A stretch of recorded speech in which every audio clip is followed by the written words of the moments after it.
تاقیکردنەوەی بەخشینی خوددا. تا هاوبەشیەکی گەرم لەگەڵ خوددا و لەگەڵ یەکتر بپارێزین، دەبێت لەو کەسانە خۆش بین کە خراپەمان بەرامبەر دەکەن.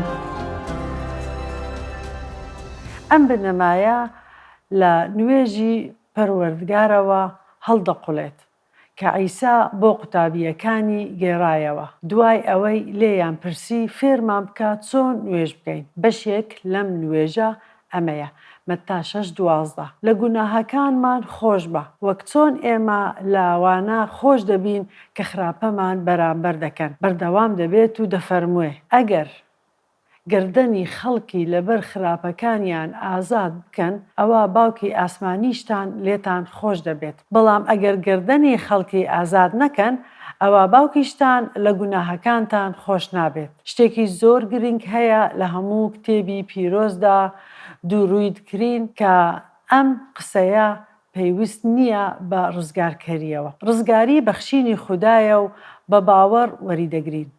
ئەو کات لێخۆشبوونی دادگەری وەردەگرین. پۆلسی نێردراو لە نامەی ئەفەسۆس 2:8 ئەم بابەتەی ڕوون کردەوە: لەبەر ئەوەی بە نیعمەت ڕزگارتان بوو لە ڕێگەی باوەڕەوە. ئەمەش لە خۆتانەوە نییە، بەڵکو دیاری خوددایە. بە کردار نییە تاکو کەس شانازی نەکات. هەروەها لەسەر ئەم بابەتە لە یەکەم نامەی یۆحەنا دەیخوێنینەوە کە پێی دەڵێین لێخۆشبوونی پەیوەست بە پایە. ئەمەش پەیوەندی بە لێخۆشبوونی دادگەریەوە هەیە کە باسمان کرد. یەکەم نامەی یۆحەنا 1:9 ئەگەر دانمان بە گوناهەکانماننا، ئەوە خوددا دڵسۆز و دادپەروەرە، تەنانەت لە گوناهەکانمان خۆش دەبێت و لە هەموو ناڕەواییەکە پاکمان دەکاتەوە. واتە لەو کاتەوە کە عیسای مەسیح پەسەند دەکەین وەکو ڕزگاریدەر دان بە گوناهەکانمان دەنێین، ئەوە خوێنی مەسیح بەردەوام دەبێت لە گوناهبەخشینی بە تەواوی. وەکو مەسیحی ڕاستەقینە ئەگەر گوناهمان کرد، گوناهیش لە خوددا جیامان دەکاتەوە. بێ خوێنی مەسیح لەناو دەچین، بەڵام خوێنی مەسیح بەردەوامە لە گوناهبەخشین. ئەمەش ئەو گوناهبەخشینەیە کە پێویستە بە پێگەی نوێمان لە مەسیحدا لە نوێژی پەروەردگاردا. مەسیح دەفەرموێ: ئەگەر بمانەوێ لە هاوبەشیەکی گەرمدا بین لەگەڵ خوددا و خەڵک، ئاوا پێویستە لە یەکتر خۆش بین.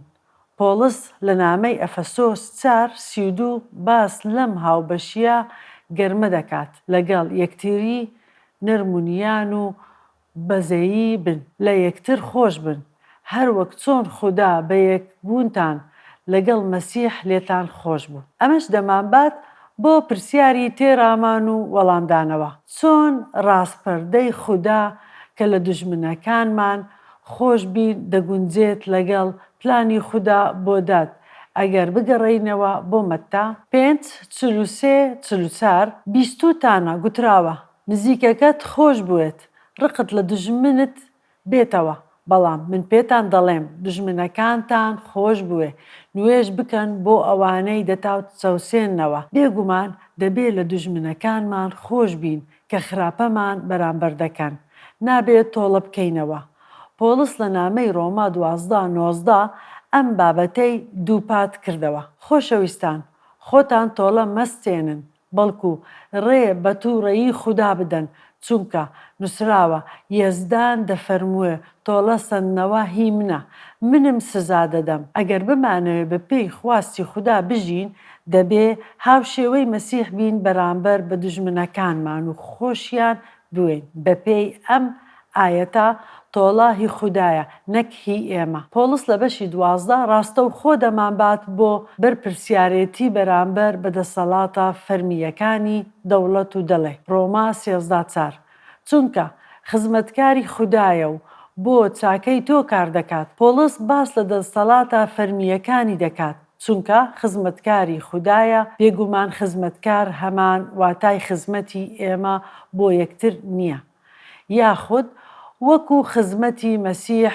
بۆ قوتابیەکانی و شوشتنی پێیان. واتای ئەوەیە کە خوددا دەسەڵاتەکان دادەمەزرێنێت بۆ ئەوەی سیستەم بپارێزێت و ڕێگا بگرن لە شلەژان. لێرە ئاماژە بە دادی خوددا دەکات. خوددا حکم بەسەر بەدکاران دەدات لە ڕێگەی دەسەڵات و یاساکان. خوددا حکومەتەکانی دامەزراند بۆ ئەوەی ئاشتی لە نێو کۆمەلگاکان بپارێزن. با لە بیرمان بێت کە ڕۆژێک دێت مەسیح دێتەوە و حکم ڕانی دەکات و بەدکاران حکم دەدات بێگومان دەتوانین نوێژ بکەین لە پێناوی داد. بەڵام با لێگەڕێین دەسەڵاتەکان بەرپرسیارەتی بەدیهێنانی داد بەرپا بکەن.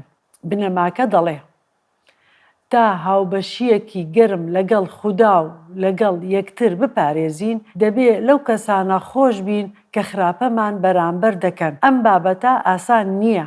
مەسیح نمونەیەکی ناوازەی پێداین لەسەر خاچ کاتێک لەو کەسانە خۆش بووەوە کە لە خاچیاندا. خوددایە لێیان خۆش بە چونکە نازانن چی دەکەن.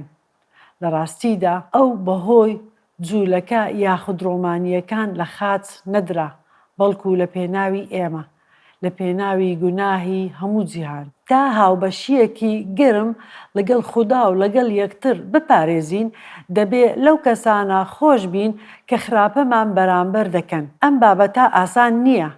مەسیح نمونەیەکی ناوازەی پێداین لەسەر خاچ کاتێک لەو کەسانە خۆش بوو کە لە خاچیاندا. خوددایە لێیان خۆش بە چونکە نازانن چی دەکەن. لە ڕاستیدا ئەو بەهۆی جوولەکە یاخود ڕۆمیەکان لە خاچ نەدرا بەڵکو لە پێناوی ئێمە، لە پێناوی گوناهی هەموو جیهان.